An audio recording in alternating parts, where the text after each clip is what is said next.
Diatta, je suis le frère à Michel Diatta, naufragé du Diola. Alors, pouvez-vous revenir un peu sur les circonstances dans lesquelles Michel a fait le voyage et avec qui? Michel était entraîneur de l'école de football des naufragés du Diola. Il était dans le bateau parce qu'il devait se rendre à Fatick pour jouer un tournoi auquel il était convié avec son école. Donc il est parti avec ses 26 élèves de l'école de foot et tout le monde a péri dans le Diola. Alors, depuis lors, quelle a été la prise en charge selon vous que l'État a fait de ce dossier? Selon nous, ce qui s'est passé 10 ans après, il n'y a aucune avancée parce que les points saillants du dossier du Diola sont là, il n'y a aucun point qui a bougé. Donc je veux parler de la vérité, tout le monde sait qu'il n'y a pas de vérité dans le Diola. Je parle du renflouement, ce n'est pas fait. Je parle de la prise en charge psychosociale non plus. Je parle de l'entretien des cimetières, ce sont les familles et les militaires qui nous aident.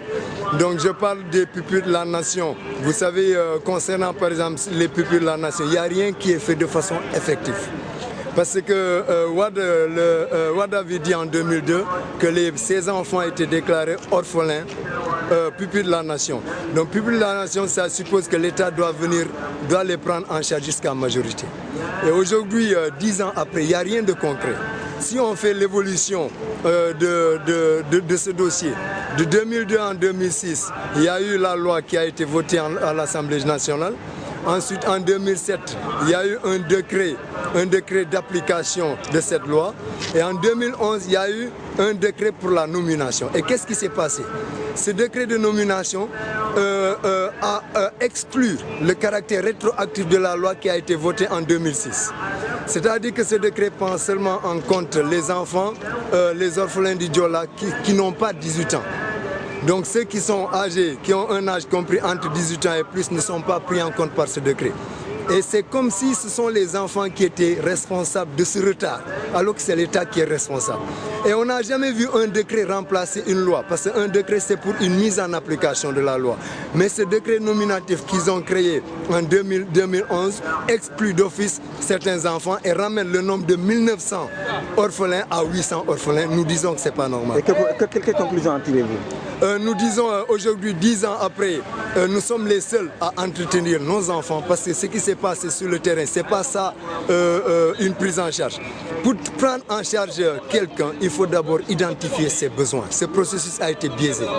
Il n'y a pas eu d'identification des besoins des orphelins a priori. Et ensuite, comme il n'y a pas eu d'identification, comment ils ont fait pour remettre des montants minables de 20 000 francs aux orphelins? Et ce qui est grave, entre les deux tours entre les deux tours, quand le Wade était en ballottage, nous demandons tout simplement à la nouvelle autorité d'arrêter ce processus. Parce que ce processus est une honte pour ce pays. Nous sommes au Sénégal, nous ne sommes pas dans un autre pays. Le Sénégal est un pays de droit, un pays qui a pratiquement ratifié beaucoup de traités, pratiquement tout. Nous lui demandons que ce décret nominatif qui exclut d'office 1000 et poussières orphelins, de l'éliminer et d'utiliser le caractère rétroactif de la loi de 2006. Ok, je vous remercie. Merci beaucoup.